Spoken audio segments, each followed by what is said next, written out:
Women in Focus. 2008 will always be remembered as a year of elections. Too many elections. There were American elections, then there were federal elections, and then there were civic elections. And in the civic elections, my guest today was elected in the school trustee department in the city of Burnaby. Baljinder Narang is our Woman in Focus today, and we are at her place. Baljinder, congratulations on your win. Thank you very much. Now, how did you feel when you won? I mean, your lead was quite a bit, wasn't it? It was very good, and I must say I lost last time. Yes. So I was petrified when the results started rolling in, and you know, it's like you were almost scared to look at the screen. Right. And then my son says, "Mom, you're in there, hang in there." So that kind of gave me courage to look, but it was good. It felt really good. Welcome to another episode of Women in Focus. You just saw this piece, which was from Women in Focus number 340. Baljinder Narang, our Woman in Focus, had just become a school trustee, and how many years later? Today is Women in Focus number 1020, and she's here in the studio. Welcome to our program. Thank you so much for having me again. Well, you know, since 2008 and 2008 and now, so many years have gone by, right? You and I are the same. Yeah. Nothing has changed. A little grayer, but has. I am totally white. I know, but I cheat. I was thinking, in these years, you've brought your kids up. You were you became a city councillor. No, you became school a trustee. School I never trustee. made it to council. Yeah. Yeah. So you didn't want to become a councillor? I lost twice. To become a councillor, right? Yeah. In the city of Burnaby. In the city of And Burnaby. how long have you lived in Burnaby? We moved here in 1995. Wow. So a long time. 28 years. Yeah. And so this is home. This is home. I've never lived in any place this long. Yeah. Only in Africa when you were born there. No, but even then I left at the age of 13. So you were very young when you guys left Africa. I went to India in a boarding school for 5 years, and then I wanted to go to England for my higher studies. So I left, but within a few months of me leaving, Idi Amin happened, and then the family became refugees. So they were going to Australia, but then because we were British passport holders, we came to England, and then my father stayed there, and then I stayed there until I moved to Canada. We did a few years in Zambia, but so I moved to Halifax in 1990. Now, Halifax and Vancouver. Zameen Asman, you know. Bilkul ji, absolutely. Utte 3 saal we did snow shoveling. So jado opportunity mili to leave. Yes. Didn't even look at Ontario. Sorry, people in Ontario. Go, no, BC. Now, BC has given us maybe the feeling of the greenery that we were used to in Africa, and the warm weather sometimes, you know. Yeah, I know. It's a little colder, but it's as near home as Africa as we can get to. Right, that's true. Yeah. Leaving Africa for many South Asians has been very, very difficult. Uphealing, you know, upheaval for the family, for parents bringing children up. So our values, I think, are totally different from the values of the Canadians born here or Indians who have come from other countries. Don't you feel that? I think that is true. We have a unique connection with people from East Africa, and sometimes it's hard to articulate it, but I think it's a life experience because, interestingly enough, as a community, we were very, very quickly introduced to diversity. And that's something that many people here still struggle with. But we knew no different. We grew up in multicultural environments straight away. Right. So we knew, that was our community. That's right. And we were, in a way, totally accepting of different cultures. And feeling at home. And comfortable. They were all our friends and family. And so I think that kind of growing up experience those are the lenses you view the world with, and I think that is what one of the differences that we have. Very well said. I also feel that, you know, when people who have been born and brought up in East Africa with slightly broader way of thinking, parents are more advanced, they give their daughters enough freedom to move around because they put all that trust in them. Yes. And I think it's the trust that other parents lack in their own children, and I wonder why. Maybe that's another topic that we can... Yeah, maybe. That's a good point, and I think there could be a number of reasons. My immediate thought is that it trusts you right, and allowing them freedom for opportunities. Because you can only allow that freedom if you're more confident in yourself and have less fear in yourself, and more trust in your kids. And I think that is such a balance, and I think the tendency is to go, and I do that, and I'm freaking out myself, I go and close in on my kids. And they say, Mom, you need to relax, it's okay. But that kind of thing, if you multiply that, it becomes harsh. It's hard for especially young girls to be able to explore their potential. Now, when we played the little piece about you becoming a school trustee, there was a reason behind it. Your children were growing, they were going to school, and you wanted to see difference in the school system. Do you feel that you were able to achieve that? You know, I think I did. I served on the school for 10 years, and we had multiple challenges that came. And the ones that stick to my mind are, in particular, when we worked so hard to bring the safe school policies, which is now known as SOGI, and that kind of inclusive kind of policy was really, really unpopular to begin with. We had so many people objecting to it. We had a lot of false advertising going on it, as you know, what we were doing in the schools. We had a lot of negative stuff happening. But we felt it was important that, you know, our schools needed to be safe for staff and children. They needed to be exclusive. Children needed to be accepted as who they were. And if they were in a cohort or in a family group where there were 2 moms and 2 dads, or, you know, other kind of combinations of blended families, it was okay. And they should feel safe. They should not be ashamed of who they were, what their families were, and how they wanted to be part of the school community. Wow. And so, and the teachers as well. I mean, you know, we only think of kids, but we have to think of our staff as well. They also needed that kind of safety, if you will. And so, as a board at that time, we were very strong in advocating for that. And I think the community appreciated that. So that was nice. That was very, very, you know, to bring such a major kind of worldview into our schools was important. Beautiful. I'm going to take a very short commercial break and come back.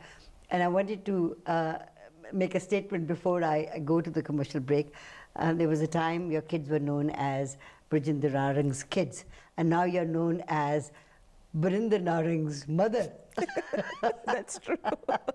We'll talk about that. Baljinder Narang is our Woman in Focus today. Don't go away. We'll be right back.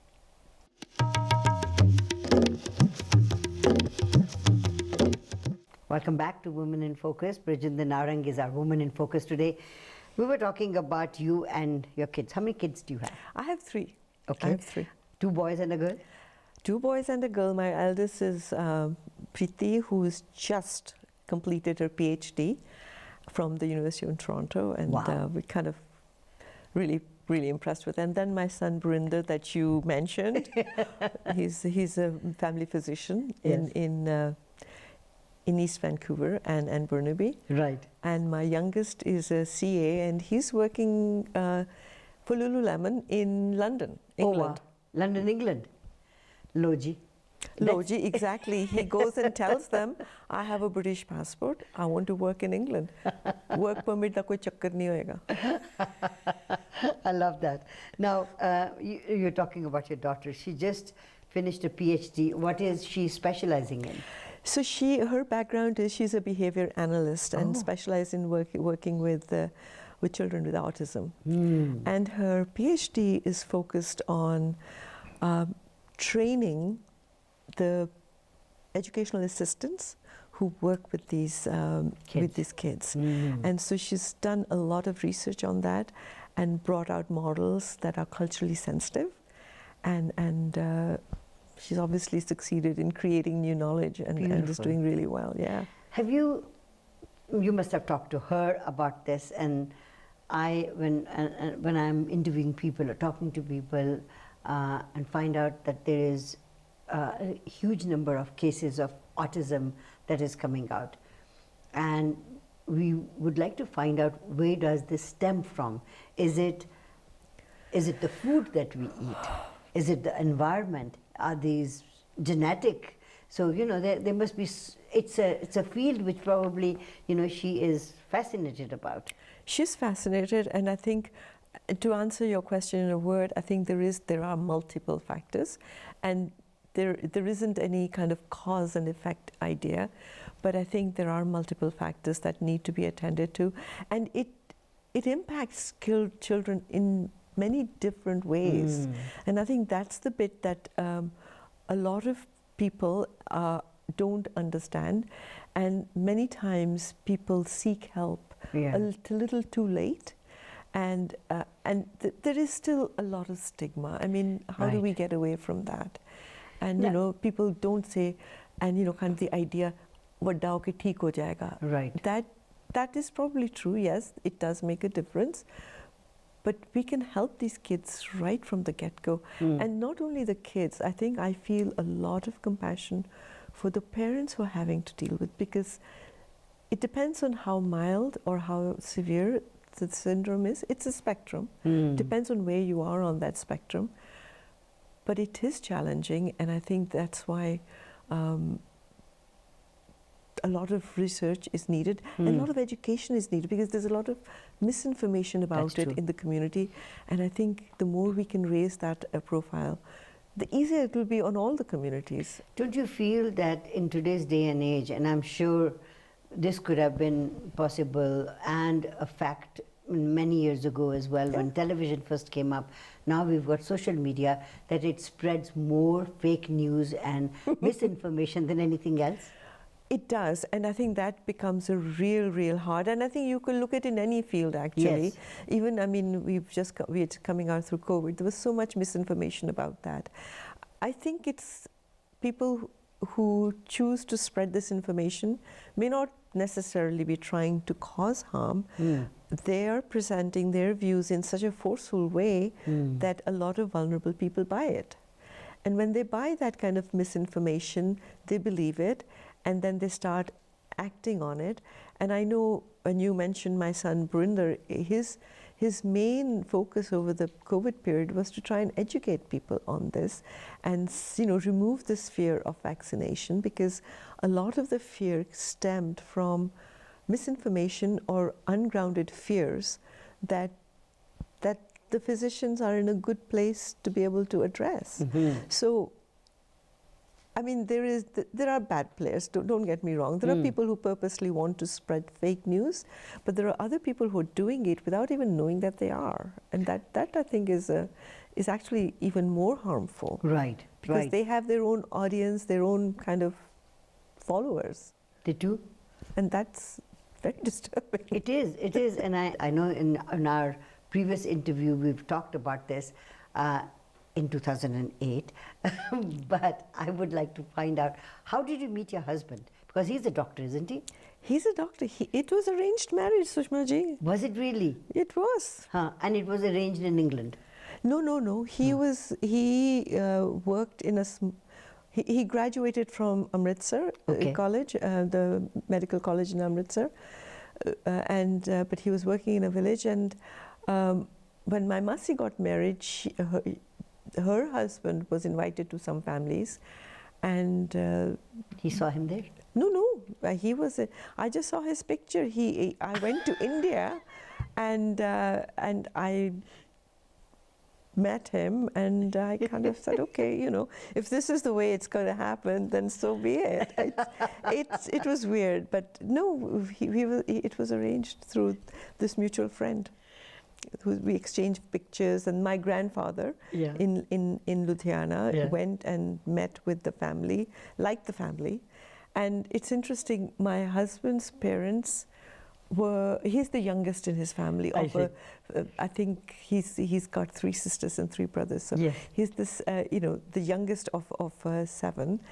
And so obviously his parents and my grandparents were contemporaries. Oh, I see. And my oldest sister-in-law, who's no longer, but was older than my mom. Wow. So it was a huge kind of difference, because to him, to have a young mom seemed weird, and for me to have an older mother-in-law, she was more like my grandma, so I was not was not fearful of her. But he kind of thought, how do I relate to? She's a mom figure, but she's my sister. So that song Saskutni did not come into the picture. No, I didn't. I mean, because of the age, I didn't get to see my mother-in-law that much. But she was a gem. Yeah, she never said anything to me.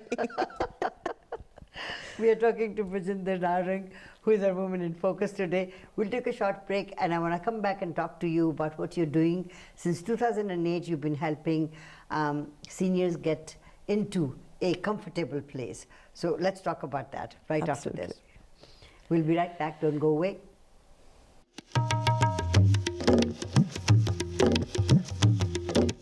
Welcome back to Women in Focus. Our Woman in Focus today is a multifaceted woman. She's done so much in her work, and I am so pleased that we have this opportunity to talk again. The years from 2008 to now, you've achieved a lot. You brought your children up, you donated your time, and once you left politics, you found a place where you could still work. I mean, you're still helping out. Let's talk about Vista. Can you tell me a bit more about that? New Vista is a long-term care facility. We have different facilities like assisted living and people who are in long-term. And what I've been part of New Vista since 2005. And it has a unique structure where you have a board of trustees, and you have a board of directors. And the role of the trustees is to oversee the board of directors specifically for real estate and major kind of assets. So we control the finances, if you will, and they control the policies and how that.